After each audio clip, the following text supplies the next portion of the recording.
All right, everybody. Thanks so much for being here. We're going to get an official start to the lunch presentation portion. So just a reminder, you will find among the many fruits of this collective labor that you're experiencing today, the food being served family style at each table.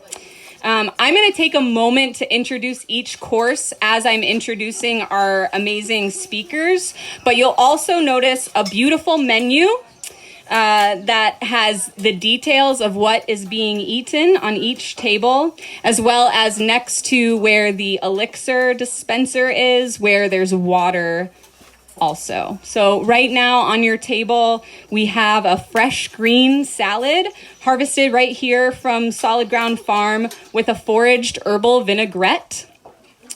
And then along with what I've been referring to as chicken nettle soup, which is actually made with chicken of the woods mushrooms and nettle leaf. And then also on each table are bowls of freshly harvested mulberries and gummy berries, as well as there's a little shaker of ramp salt.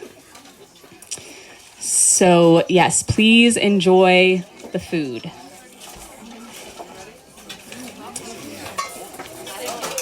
Yeah, thank you. And I'll also make a reminder, I think Aubrey mentioned these beautiful napkins that you have. They are freshly printed, so the ink side is recommended not to be on your face unless you want ink on your face. Safe dye, but it's just, yeah.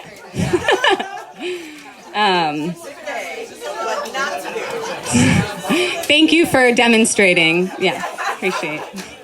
So I'm incredibly honored and grateful to welcome you all to the first regenerative economy community visioning, which is made possible with support through ReImagine Appalachia, Rural Action, the Survivor Advocacy Outreach Program, along with the immense teamwork of the outstanding members of the inaugural Rising Appalachia Community Ecology Apprenticeship Program. Yeah.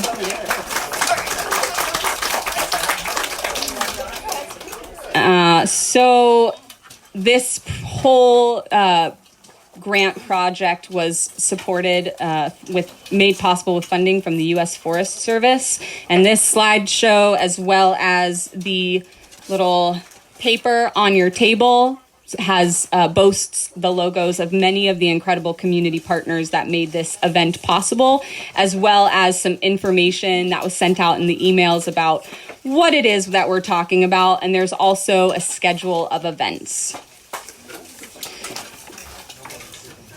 So, for those of you that don't know me, my name is Molly Jo Stanley. Some people call me Jo, and I serve as the Southeast Ohio Regional Director for the Ohio Environmental Council, where I focus on supporting, uplifting, and connecting the incredible work toward transitioning justly away from a history of extraction that has left scars on our ecosystems and communities towards an inclusive, equitable future in which our people thrive in relationship with the land we depend on.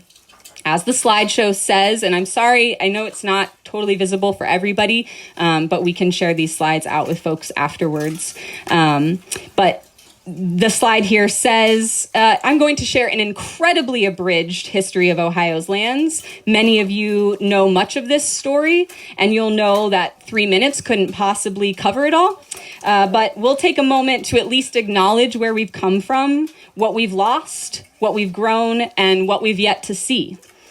And just wondering how many of you maybe have been to this beautiful location and know where that picture is from.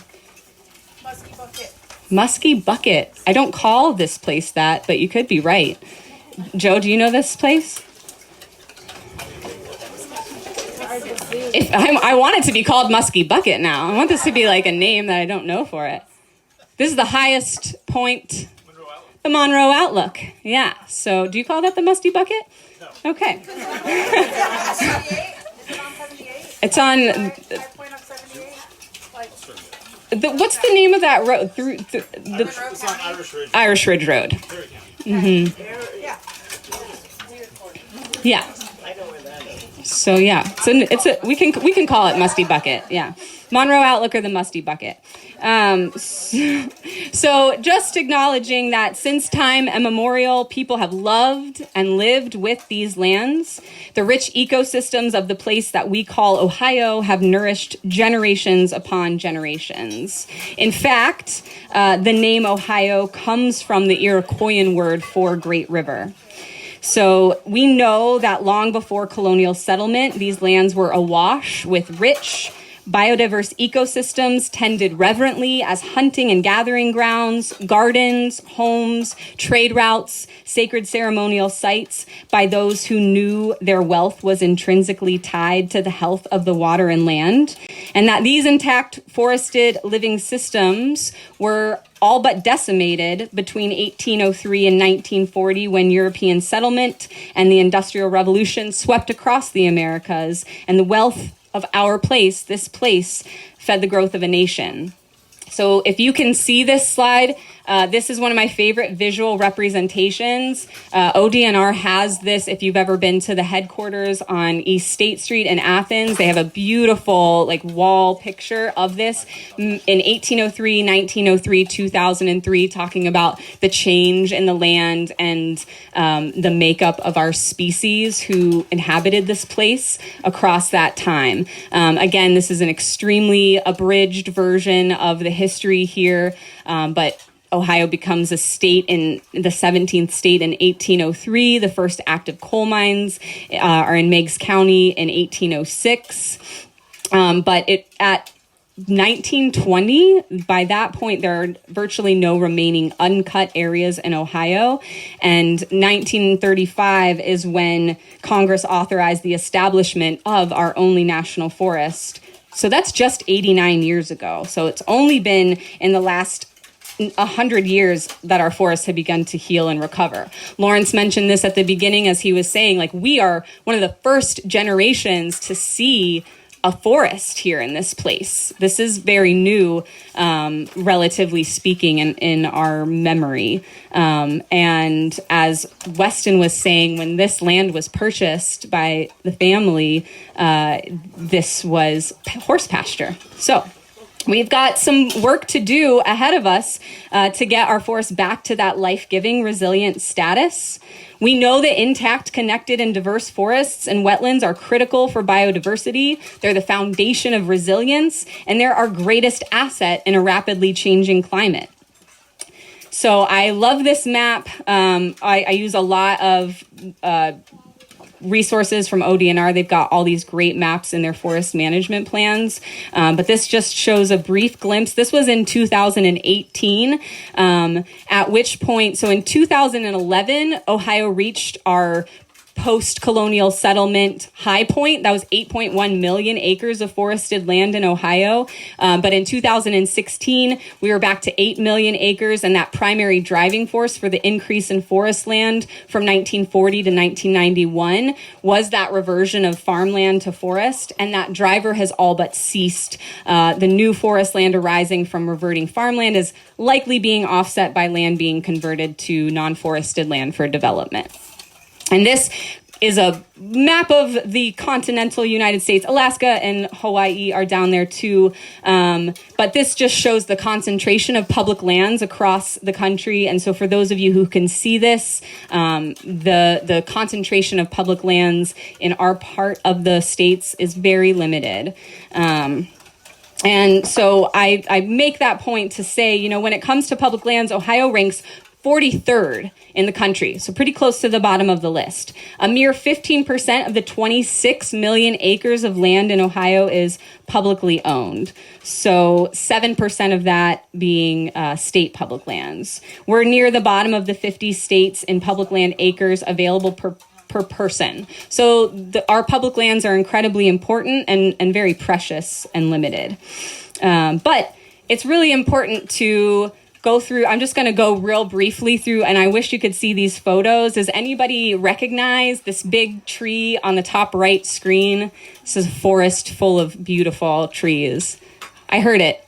That's the chestnut, the American chestnut. And you can see this people for scale here. And then the other two pictures of oak trees that are being removed. I read that around 1850, there was a train that was full of just one tulip tree that was being shipped as lumber out across the state. So we did have some remarkable trees here before, and our trees are getting big, but they're still not quite that big. So this is a picture of what is now the National Forest around that 1935 time, so significantly different. If you can see this photo, you might recognize the tiny village of Santoy that is no longer there. This is the view of the oil field in New Straitsville, and I just think it's remarkable to think about what our region looked like just a very brief time ago. And again, to look at what has come since then. I point this out. Brehm mentioned at the bottom of the brand new Mingo Medicine Trail that they've built is the original mine. This was Dover Township, Athens County Mine number 209, which provided coal to the Hocking Valley Railroad. And so the remnants of that tipple are still on this land. And so that will be turned into a historical, cultural, and natural interpretation area and hopefully a future community center.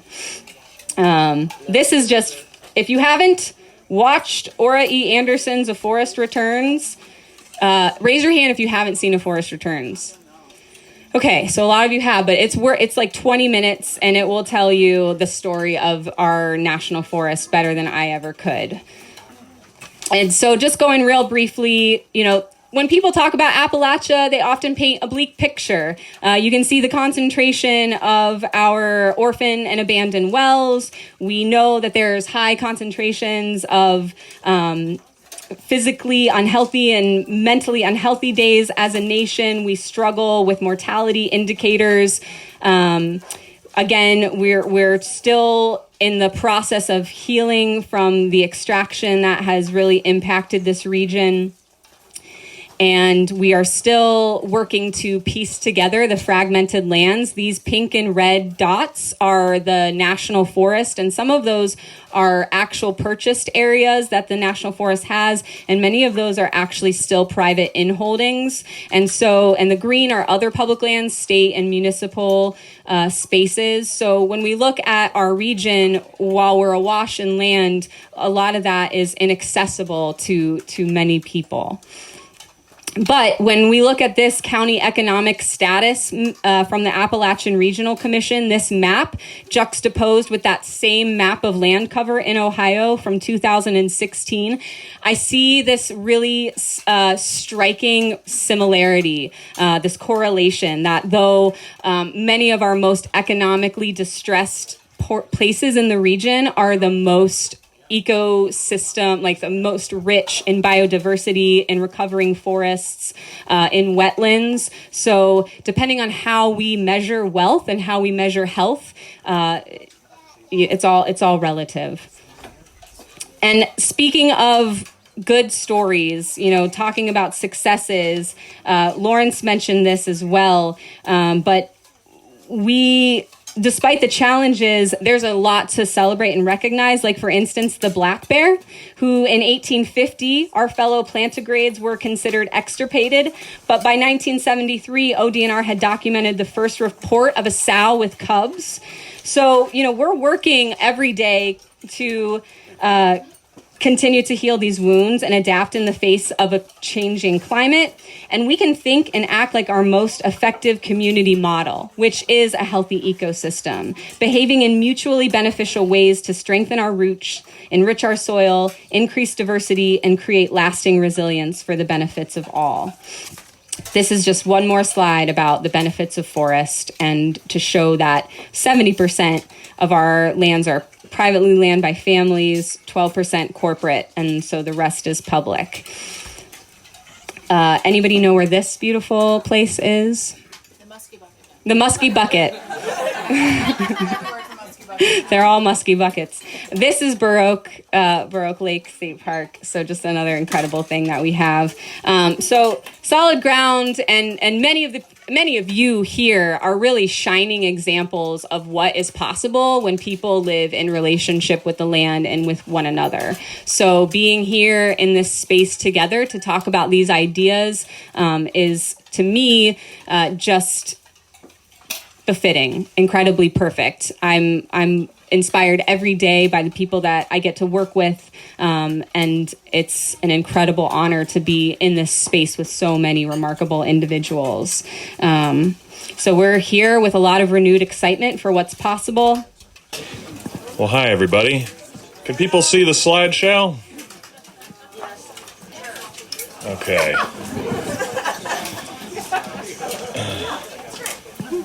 Wonderful. Well, here is the Silviculture and Agroforestry cohort. I am the mentor, I guess, is my role here.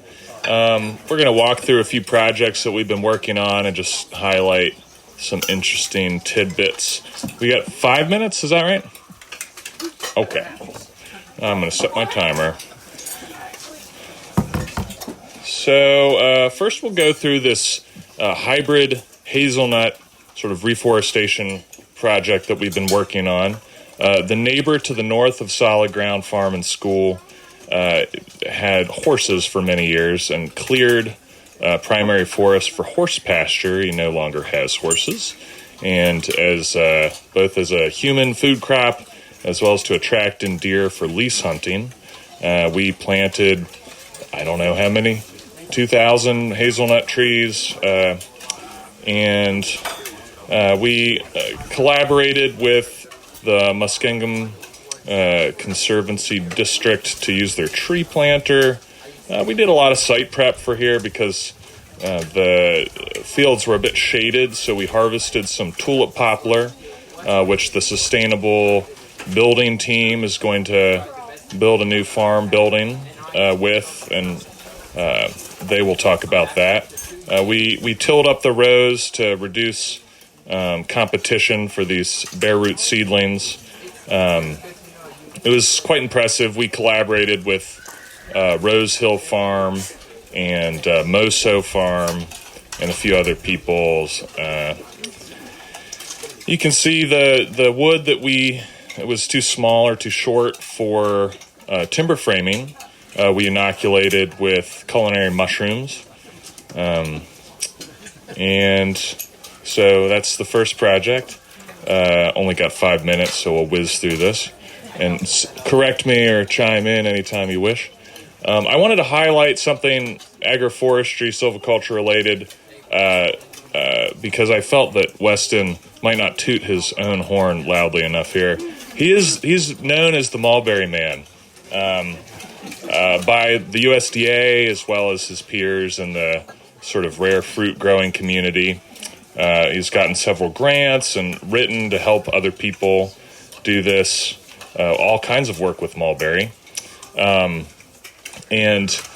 mulberries are really interesting. They're very prevalent. You know, there's two species. They talked about that, the non-native white mulberry as well as the native red mulberry. And they hybridize readily. Some of the food that we are eating today has mulberries throughout. You've got bowls of mulberries on the table that you can try. I think we've been selling some of those. But it's not just the fruit, and the wood is quite good for a number of things. But it's also the leaves. You can see Weston teaching people how to bench graft mulberries as well as top work existing rootstocks out in the field. He's got quite the cultivar collection, more than 50 named varieties of mulberry that have exceptional flavor. So if anyone thinks that mulberries are insipid, I'd say give them another try. I'm sure there's a variety that suits your tastes. And he ships germplasm across the country, across the world, to help people get nice grafted orchards. And so you talk to him after if you want some mulberry scion wood. But the uses for mulberry are almost endless. The leaves are used like as a meal replacement powder now, and there's like all kinds of pharmaceutical and nutraceutical functional food uses for these things. It would help if we had a spray dryer, then we could sell the powdered leaf in bulk with all the good medicinal qualities still intact. And then we've also done some work with chestnuts and pawpaws. We have sort of a 2-storied food forest going on there. And we have a spring planting party and a fall harvest party, which y'all are invited to attend first weekend in October. And if you haven't tried Chinese chestnuts before, they feature prominently a number of the dishes that you'll get to try today. You see chestnut flour, roasted chestnuts, chestnut tortillas, I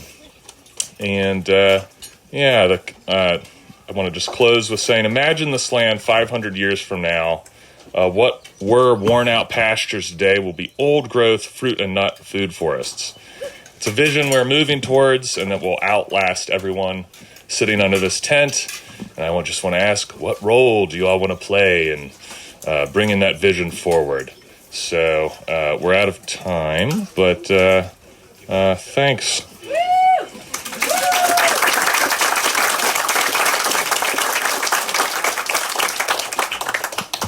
Wow, Badger, you're very tall. Just move that all the way down. I think everything is up to date on your table, and we're going to let you keep eating while we do our next talk with our amazing natural building mentors, Ross and Christin.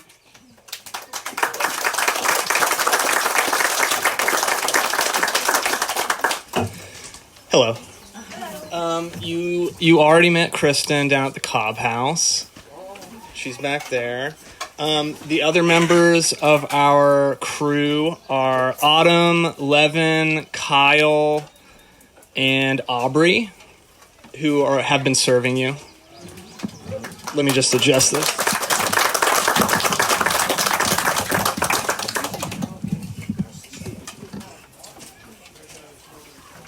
I am obsessed with housing, and I know that a lot of you are. There is a housing crisis, especially the younger folks in here know how hard it is right now to purchase property or even rent property.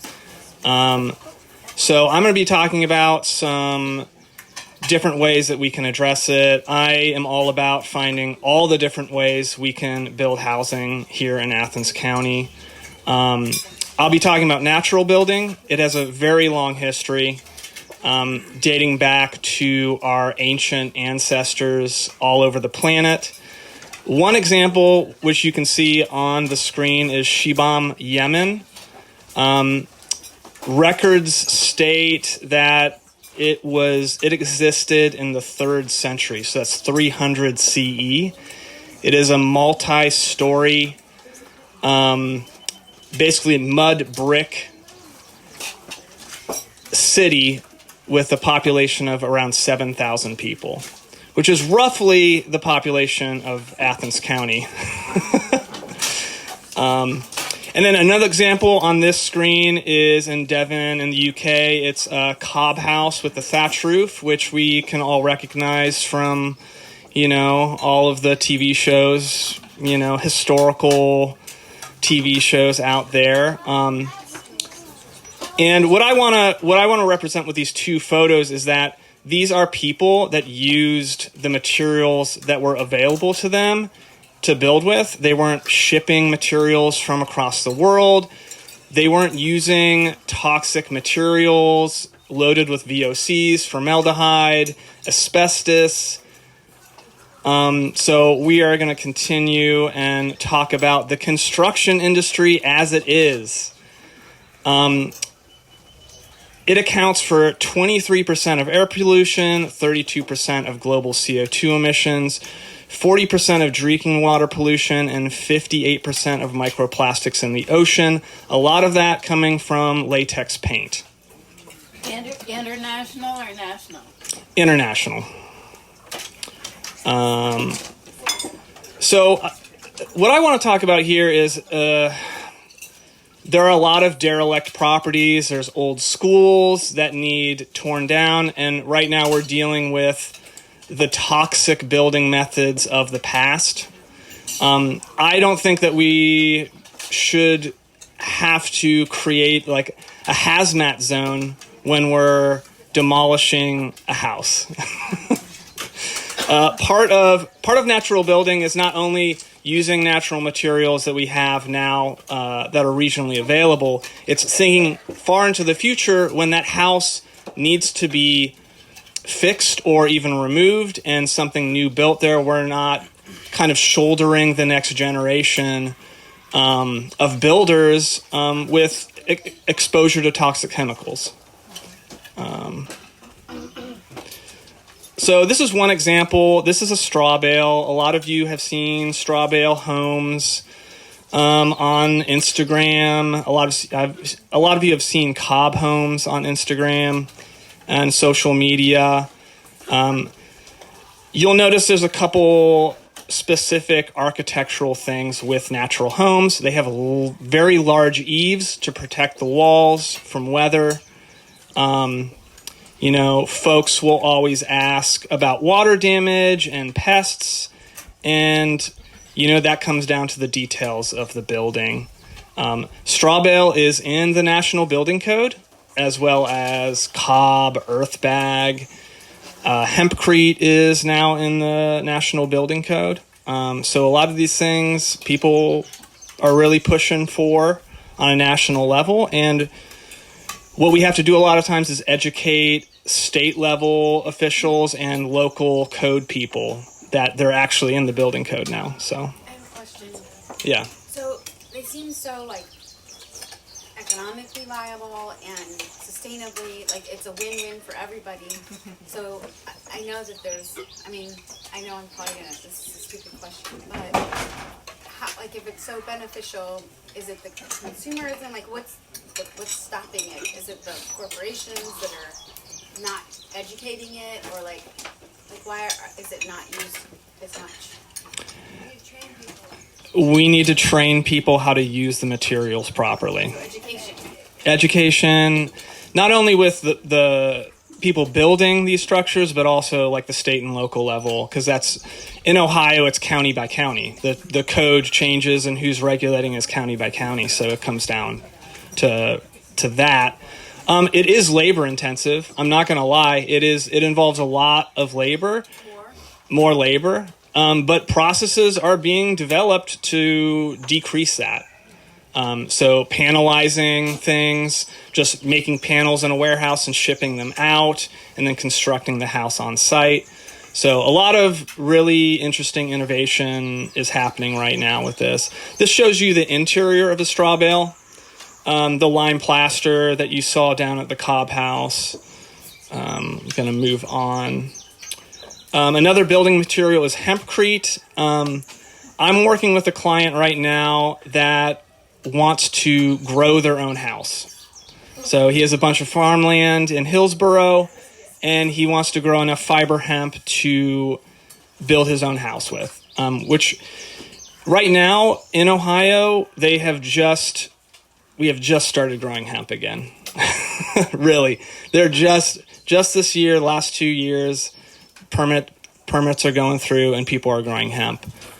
So we're kind of on the cutting edge of that.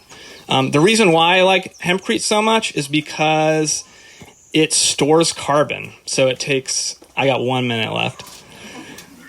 It provides an R value. It has thermal mass. It stores carbon. And you can try and light it on fire. You can't light it on fire. The pH of it is so basic that mold cannot grow on it. Wow. This is the interior of a hemp home. So you can make it look like a normal modern home. It doesn't have to be a whimsical curvy cob house. But you can also do curves. So These are some pictures of the apprentices working. I'm mostly teaching timber framing and woodworking and carpentry, and then Christin is doing the plaster and all that stuff. We're working with Badger's crew to cut a timber frame this year, and so hopefully we'll have that done by the fall. And hopefully y'all will be back for the next. What about those sawhorses? Oh yeah, these are the timber frame sawhorses that we made as our first project. I have the pleasure now to introduce Joe Brehm, who you may know from Rural Action, and he's going to talk about Dynamite Hill and Stories of Place.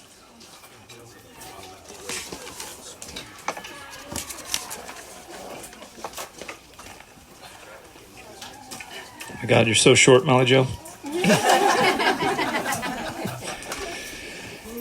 Good day, everyone. So nice to hear the kids playing in the background and the blue-winged warbler singing.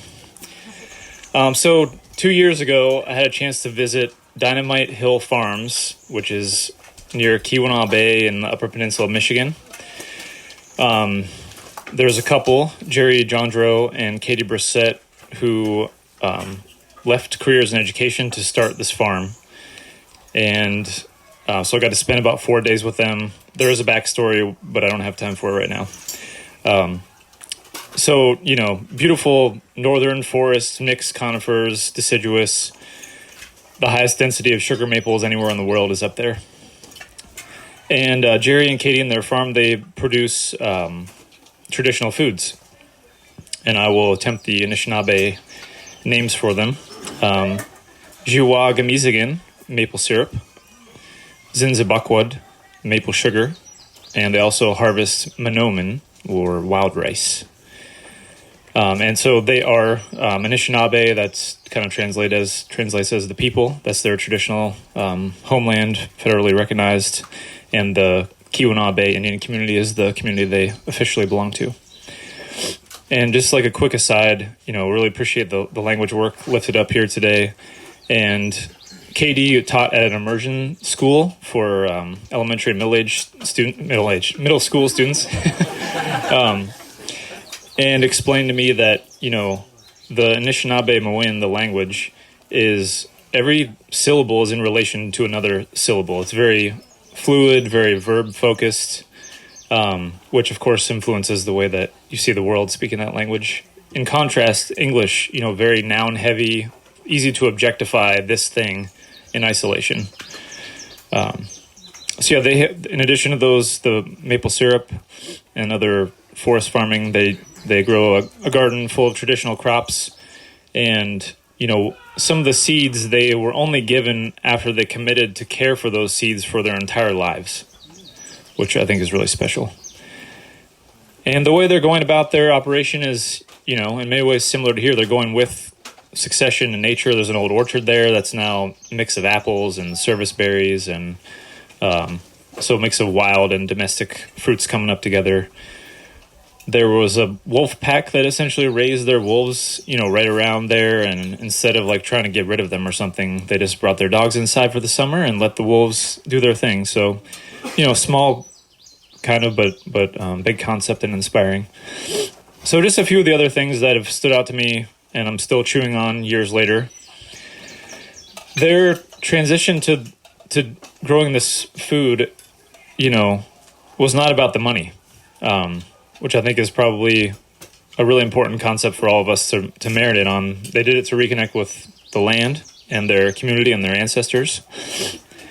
And, I think rural actions work. There's often an economic motivation, which is somewhat by necessity. But I think it just, there might be a different way of thinking about that. But definitely appreciate the sacrifice of people who do what they want to do, even though it may not make them financially wealthy. Another phrase during the visit was learning how to cook again, because just like we're eating maybe a different meal than a lot of you are used to, working with these foods, you have to learn kind of how to cook again. they and their tribe are still battling for sovereignty. That is an ongoing process that is fought mostly in the courts now, as opposed to, the battlefield. But there's a great YouTube video on Jerry's grandfather. It's called the John Drow decision. He was basically stopped from fishing in Lake Superior, exercising his treaty rights. And the case went all the way to the Supreme Court and totally changed things for the better for Native peoples across the country. So he's got that history in his roots. But even now, the Bureau of Indian Affairs is making life difficult for them as they're making maple syrup. So it's ongoing. Just has changed, some formats. Something that Jerry said that I also heard John Trudell, a famous American Indian Movement activist, say, which is like a message of unity. No matter who you are or where you're from, your ancestors at one time were part of a tribe somewhere. Everyone on Earth has that in common. And just that approach of unity and common ground is like something I've experienced with every person with indigenous ancestry that I've ever met, and is a great example for us all. Just a couple more things here. On the last day after spending time with them, I asked them, is hunting and gathering just the only way to live correctly, essentially, in the things we care about? And Katie immediately said, it's about intentionality. This can be different everywhere, but the important thing is to pay attention to where you're living and how your actions impact all those, beings, not just humans.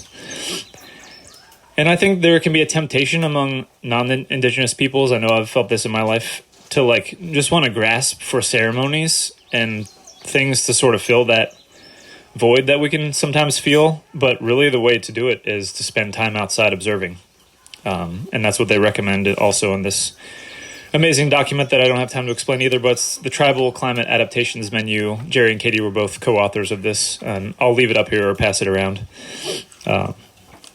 But just read quickly one of their strategies.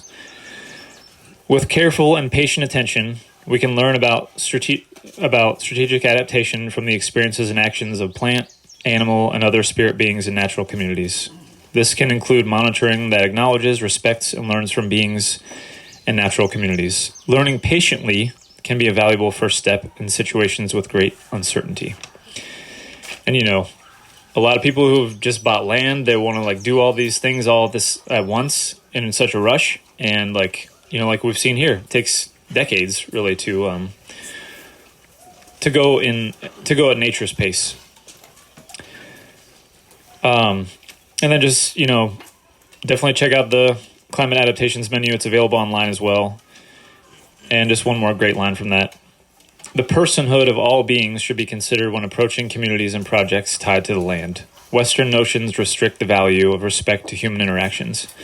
In many indigenous communities, respect goes beyond human-to-human relationships and includes all beings involved in an endeavor.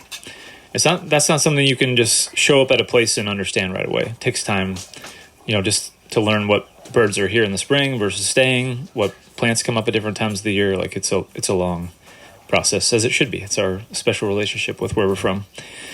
So they don't have a website, but you can find Dynamite Hill Farms, plural, on Facebook. You can message them if you're interested in ordering some maple sugar. It's the best I've ever had, maple syrup, and the Noman, the wild rice. So check them out. So that's all. Thanks, everyone. The next incredible guest that we have is Jen Seifert of the Survivor Advocacy Outreach Program, here to speak about healing our collective trauma.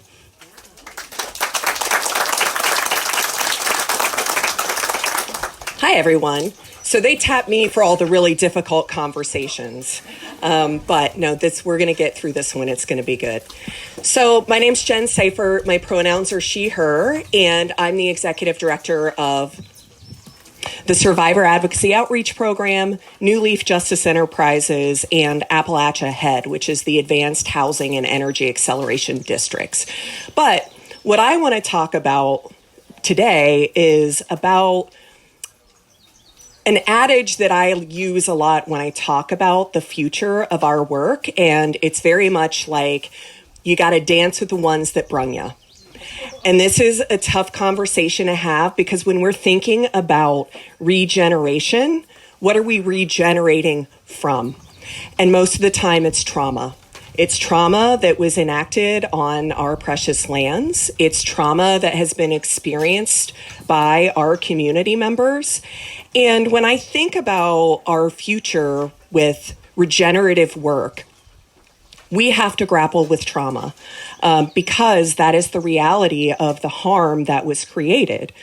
But when we do trauma work, and trauma work includes not just my day-to-day work, working with survivors of abuse and domestic violence, but it also includes things that people don't think about as commonly, like environmental work, right? That's trauma that was enacted on the environment. Or veterinarians or people doing work in shelters, right? That is trauma work as well, trauma that's enacted on animals sometimes. And so on your table, you're going to see right here these warning signs of trauma. And so very much like all elephants are gray, but not all gray things are elephants.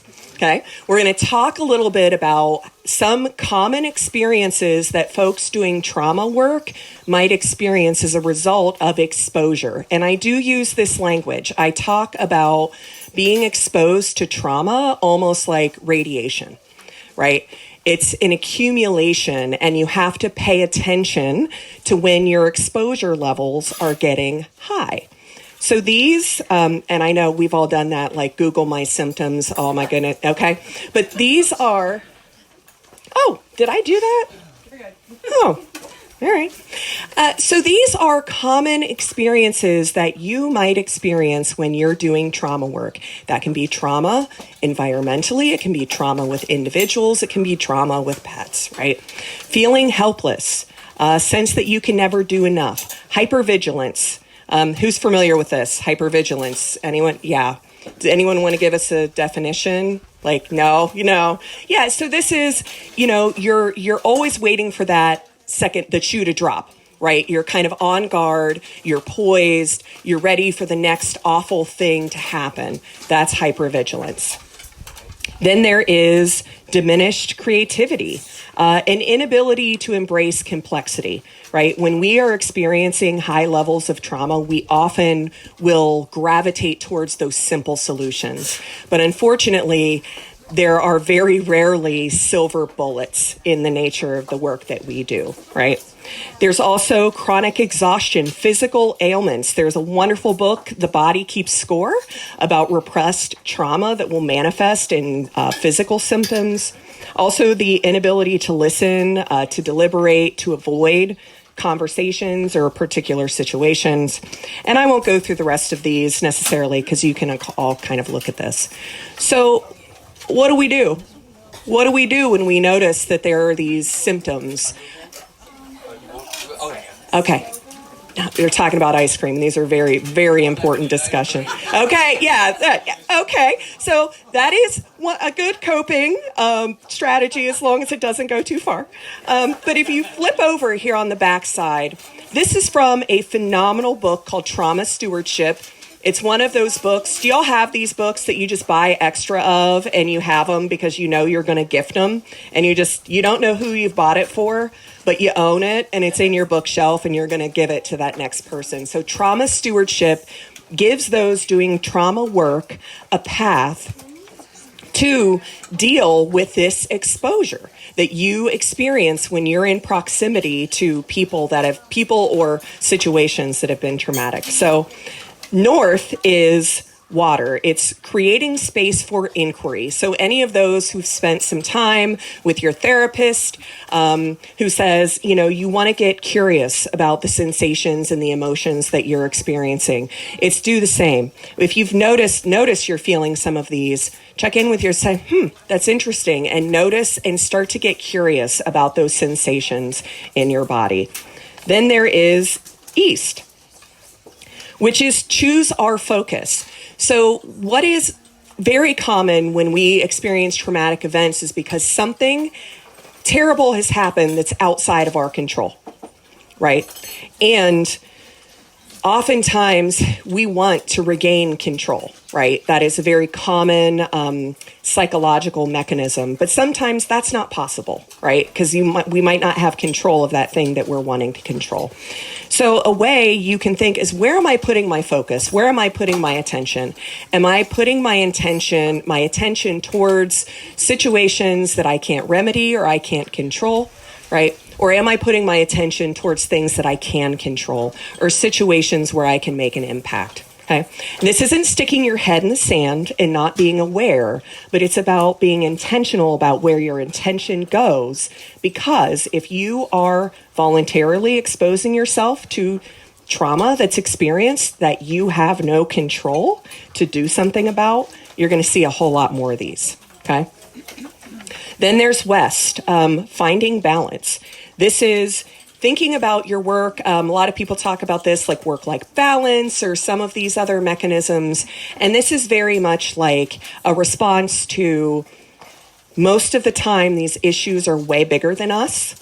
And you have to put on your oxygen mask before you put one on of someone else, right? You got to make sure you're okay before you can help and be of use and have the energy and stamina that these gnarly problems that we're dealing with are going to require.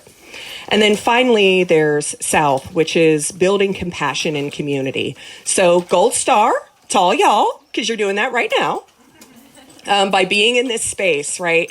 Coming together, having conversations, creating support networks for each other. So when you have to talk about these experiences that you're having, that you can normalize that with each other and you can find a path forward to things that you can control. And what I found over and over again is it's my community. It's my friends. It's my relationships. It's my neighbors. That's where I can create impact in what I do every day. So thank you so much. Then our next incredible guest, I actually met right here on the farm playing the ukulele down at summer camp, Raw Camp, Erik Peterson with Fern Hollow Farm and Rural Action. What?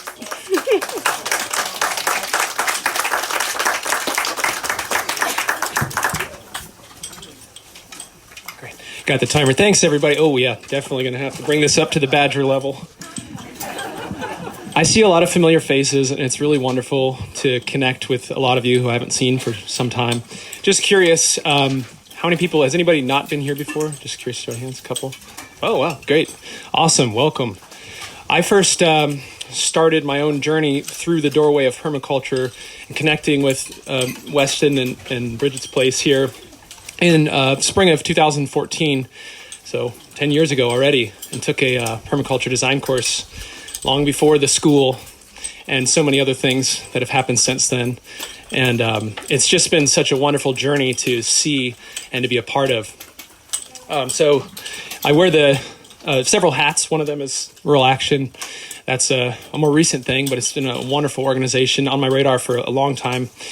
And now I'm the Resilient Communities Program Director. I do a lot of work up in Perry County, where my partner and I have a permaculture farm called Fern Hollow Farm. So you can see some of the pictures there from our website. So we're doing a lot of similar things. I got to say, I just feel so profoundly good to be back here. I haven't been here for several years. You used to be able to stand on this hill here and see entirely this whole sweep down here. My wife and I, after we took the permaculture course, we lived down in the Cobb home down there for a season. Wonderful experience, 180 square foot with two of us and 2 big Pyrenees, and it's an adventure. If you want to know how to know whether or not your relationship's going to work out, just go ahead and live in a tiny home together for a while and try it that way. But I did want to just share some of my own journey, and I hope that for people who are just beginning to learn about things like traditional ecological knowledge and permaculture and regenerative agriculture, that maybe that will be helpful. So I have a decent amount of experience teaching permaculture. I apprenticed with Midwest Permaculture for 5 years and taught across the United States and Canada. Went to a whole slew of sites and learned from a little bit from each one, and it's been a wonderful journey. I got to say, I loved hearing the kids play too. I was a raw camp counselor for 6 years here, and we always had so much fun. And what an impactful program that's been to so many young people. And now I see them walking around and they, hey, Erik, they're taller than me. And some of the kids like Jonah is a counselor now, and it's just wonderful. And so many fond memories with other counselors like Molly Jo and Lawrence and Jamie Petit and so on. Anyway, some of the ideas that really caught my eye in permaculture initially, reading about it, I do want to be upfront too. I think as you dive deeper into that world, you learn it's really an amalgamation of a lot of traditional ecological knowledge. So I want to be upfront with that eventually you kind of land there anyways. And one of the ideas that caught my eye initially, though, was that you have this idea, the prime directive of permaculture. The main idea is that the only ethical decision is to take responsibility for our lives and the lives of our children. Wow, that's pretty profound. And that's not what our culture reinforces. And there's another thought by Bill Mollison, one of the co-founders, that I want to share with you today. Just a quote pulled from him. It says, "The biggest change we need to make is from a culture of consumption to a culture of production, even if it's in backyard gardens. If only 10% of us do this, there's enough for everyone. Hence the futility of revolutionaries who produce words and bullets, not food and shelter."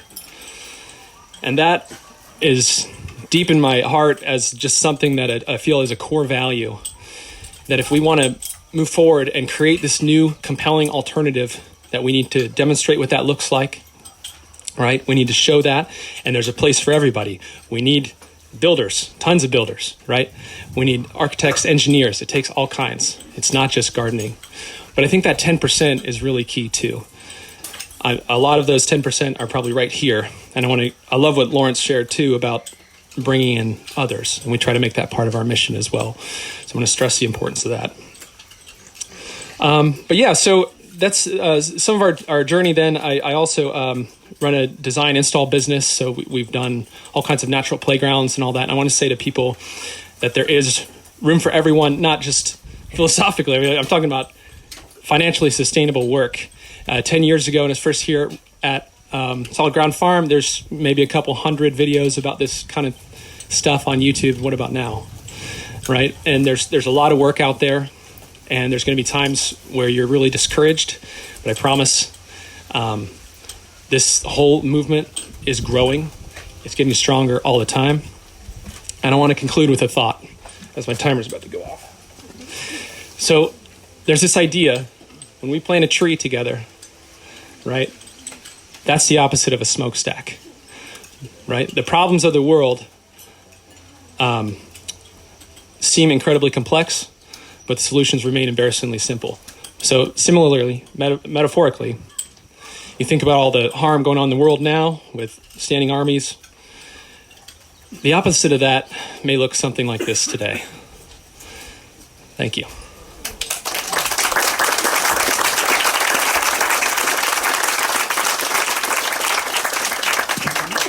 Thank you, Erik.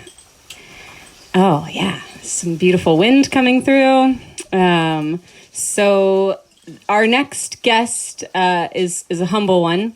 And I don't know how many of you have ever built a website, but I have not. And Stefan Lombard taught himself how to build a website. I don't know how many of you use like Merlin or iNaturalist, these great resources that help us connect what's happening in our place to the larger database of information. But if you haven't heard of Ecotenet, you will. So Stefan Lombard, come on up.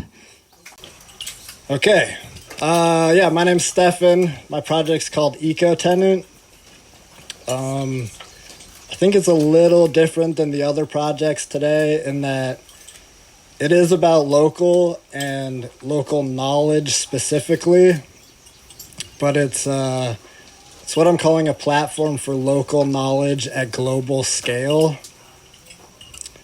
And the idea stemmed from the fact that even after living in Athens, like my whole life, I still don't feel like I really know how to live here. Like, not in a fully integrated, complementary sort of way, you know? And so Ecotenet is my attempt at making it easier for people to learn how to live where they are, and also explore how people live somewhere else. So let's dig into the details here. I have this map of the world, and instead of being split up by political boundaries, it's been split up by ecological boundaries. And what we get are called ecoregions. And these are defined by the climate in the area, the geology, and sort of the unique grouping of species within that area. So if we click on an ecoregion, let's select ours. We get a quick summary page of that ecoregion over here. And we also get this filter, which has all of these different categories and subcategories. And what this filter does is sort of breaks the site up into two sections. We have the more scientific, objective categories about all of the different species. So we have animals, plants, fungi, etc. And let's say we want to explore the amphibians in our ecoregion. We get a list of all the amphibians in our region. And if we select a specific species, like the Jefferson salamander, we get a summary for that species. And we also get its distribution on the map. Cool. So that's one section of the filter. It's more species-specific knowledge. The other section is a little more subjective, kind of how we as humans interact with our environment. So if we select the medicinal category, for example, we get a list of all the posts that are related to herbal medicine in our ecoregion. So if we select a post, we get that post, as well as all of the ecoregions that this set of knowledge applies to. So this post, for example, uses lobelia, coltsfoot, and echinacea to make an herbal tea. And so the intersection of area where all of these species are present, so we could go make this tea ourselves if we wanted to, corresponds to these ecoregions. And that's the core idea of the site. It's nature-based knowledge connected to place. And I want to highlight one other thing I've done here. You created this? Yeah. Thank you. I've added the ability to tie the specific set of species to the specific set of knowledge. And I've done that because I often find that nature-based knowledge, it can be like pretty vague in the details. So for a post like this, for example, they might like just use the word lobelia or just the word echinacea. And then when I go look up echinacea to make this tea, a bunch of different species of echinacea will pop up. And then I have to sort out specifically which species to use, and then also figure out if it grows around here. But by tying the specific species to the knowledge, hopefully all of the information we need is right here. I think that quickly highlights the main ideas I'm trying to do here. It's nature-based knowledge connected to place, and it's tying that knowledge really tightly and specifically so that it's easier and more accessible for people to use. But I don't think this is all that valuable if it's just me and my knowledge, because not only do I not really know how to live here, I definitely don't know how to live anywhere else. So I need your help and everybody's help to really turn this into a useful knowledge base. Thank you.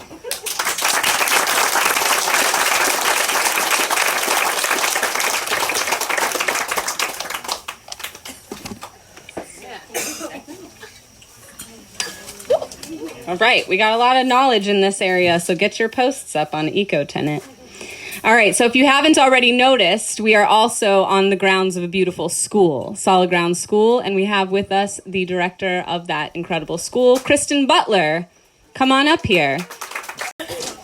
So for those of you who don't know me, I'm Christin Butler. I'm the executive director and co-founder of Solid Ground School, this one right here on this property.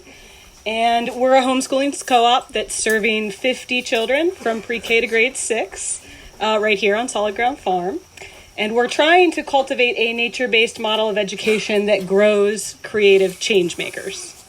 And we just finished our 5th school year and graduated our first 6th grade class. Thank you. That's really another way of saying we're still really young. We haven't been here long. So by now, a lot of you have probably already heard something like this statistic, that children can recognize an average of 1,000 different corporate logos, but only a few plants and animals that are native to the area in which they live. And this, I think, is a symptom of another problem, which is that we spend our lives being groomed to be consumers rather than creative agents in our communities, in our economy, and in society at large. When my kids were in their kind of toddler and preschool years, we used to take them to the park. And I remember one time our family was at the park right after it had rained, and the air had that kind of after rain smell of the earth and the wet pavement, and there were worms everywhere, and a robin landed nearby, and my partner Kyle said, "Look, there's a robin." And there was a little boy nearby, and he was really quite incredulous at that. And he said, "How do you know it's a robin?" To which my husband, who was a little dumbstruck, because a robin feels like a really basic bird, replied, "Because I know what a robin looks like." And so I kind of poked around the internet and I found a lot of statistics that look kind of like this. I can't really share the veracity of this particular number as opposed to another, but all of the statistics kind of said the same thing, which is that children today spend significantly less time outdoors than they ever have before. And you've probably also already heard the idea that children, people who haven't spent enough time outside, won't love the natural world and therefore won't save it. But I want to make the case that the problem is actually much deeper than that. The problem is that most children don't know the natural world. And children who don't know the natural world grow into people who don't know how to live their lives in relationship to it. I think Stefan just beautifully pointed out that problem for us, and I would put myself right there with him. That's kind of the heart of our problem, right? The whole purpose of this gathering today is to figure out how to build a social and economic system that's focused on living with the land, with the natural systems, with the people in our region. In order to do that, we need people who know this place intimately, who know its assets, who know its strengths, who know its constraints. And we need them to know that to build this social and economic system for generations to come. But our current reality is one in which the transmission of that local, place-specific knowledge and skills has been severed. The transmission of this knowledge and skill base, which is critical to this project before us today, is currently limited to occasional lessons, occasional camps, and the few lucky children who live in a home that nurtures a connection to nature. I'm an educator by training, and so I want to take some responsibility for this. In our rush to standardize knowledge and skills, we've left behind efforts to build a child's connection to their unique community and to the particular ecosystems on which they depend. Moreover, deeply embedded in the history of this region has been a systematic devaluing of the knowledge and life ways of the people who've long lived here. And the result is a terrible loss of skill and knowledge that is unique to this place, to this community, and to this ecosystem. The result is children and people who can't meaningfully change their impact or their relationship to our systems because they don't know our systems. We don't know our systems. And thus we can't fully comprehend our relationship to these systems. And as I mentioned, if I'm quite honest, I do count myself as one of these sort of unlucky people. So yes, we need children, people who love this place and who want to stay here, who want to build these social and economic systems we're discussing for generations to come. But more than that, we need children, people who've grown up intimately knowing the land and the natural systems on which we depend. Children, people who love our human and non-human neighbors because they have always walked among them. We need young people who are growing up imagining this world with us, who are ready to put their energy and knowledge into solving local problems. Recently, some of the children at Solid Ground School chose to come together during their choice time. One of them walked by, but I think she left, in order to brainstorm ways that they could care for the land and its community. So 2 fourth graders led a group of mixed-age children through a guided process of learning about the traits of compassionate leadership. They asset mapped on the farm property. They used what they learned to brainstorm ways to give back to this place, which has given them a lot in some way. And what they landed on was building nest boxes for eastern bluebirds and placing them within sight of each of the 2 classroom buildings, because in this way they could help both the native birds and other children by giving them a chance to learn about the bluebirds too. So in today's agenda, we named stewarding regional assets to serve local needs as part of what building a regenerative economy means. These children, these people who are growing up with this relationship to this land and their community and their hearts are one of the greatest assets we have in our work together. And so I want to leave you with a quote from one of those student leaders who worked on the Bluebird Box project. She said, "I need you to know that no one is too small to make a difference. If we come together, I believe we can still change." Thank you.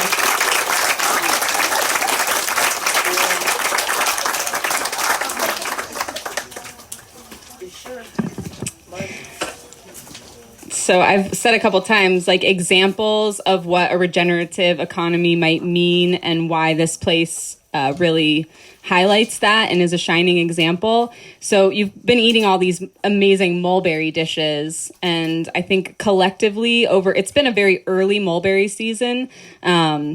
But over the last few weeks, we've been trying to figure out how many mulberries have been harvested off of this land. It's been 100 gallons at least. And so many, one of the most beautiful things about this place is every day, whether they're school children or camp children, people are just running around and harvesting the berries. And Christin and the educators at the school have done such an amazing job. These children know mulberries. They know the plants that grow around here. They're eating all year long violet flowers and chickweed, and they're the ones that know when the mulberries are ready. And that's just one of the most beautiful things. So on that note, I'm going to introduce you to who you all know, Weston Lombard.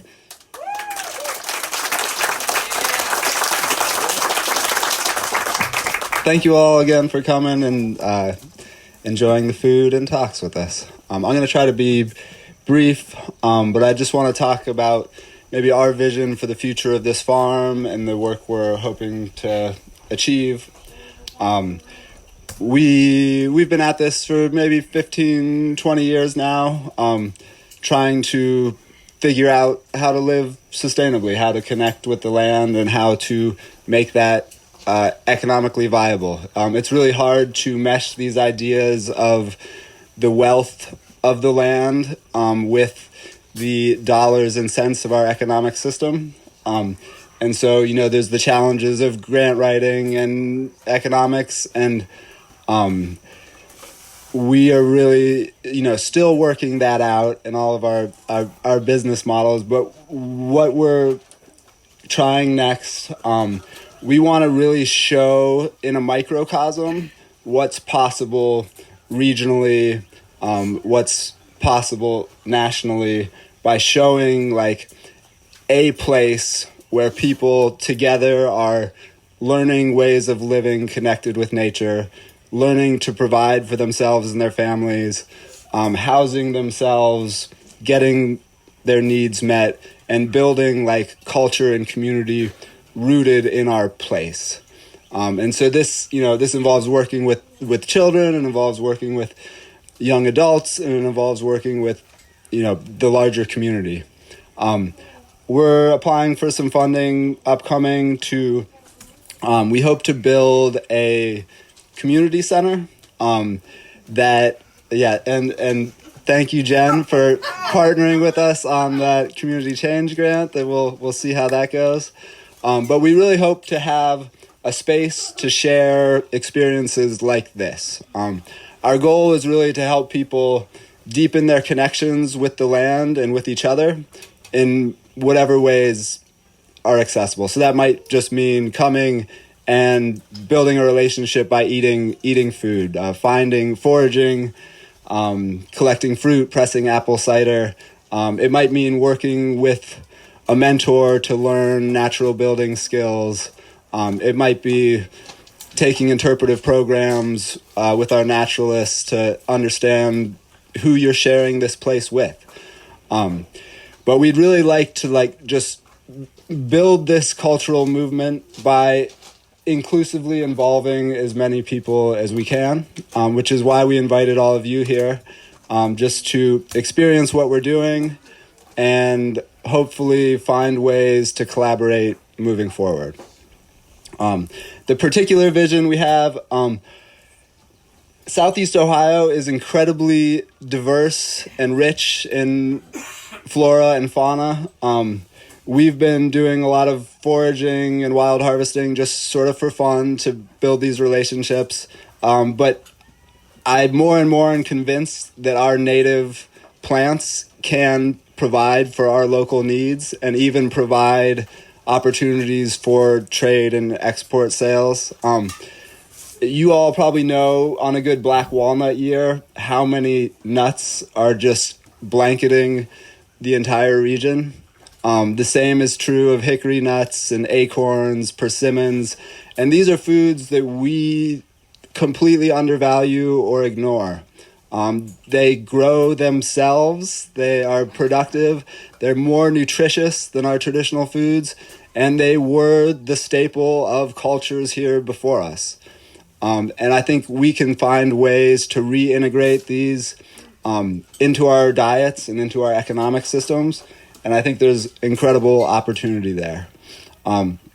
So part of this facility we want to build would be a processing center where people regionally could bring their harvest of hickory nuts, and we could press them into hickory nut oil. We could make hickory nut milk. We could roast them, and get the million products involved. And I think this vision is best achieved when we are also helping people understand ways to tend and interact with their landscapes. There's ways we can increase the production of our current forests, and there's we can thin around productive trees, and we can use those culled logs to grow mushrooms, to create habitat for wildlife, to build structures, to make biochar, to generate heat and electricity.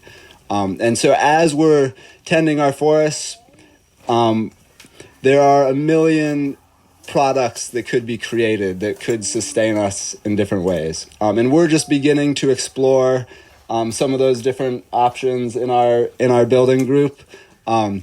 But a great example, Badger talked about the project next door at our neighbor Rusty's house. So he gave us permission to plant a hazelnut orchard at his place.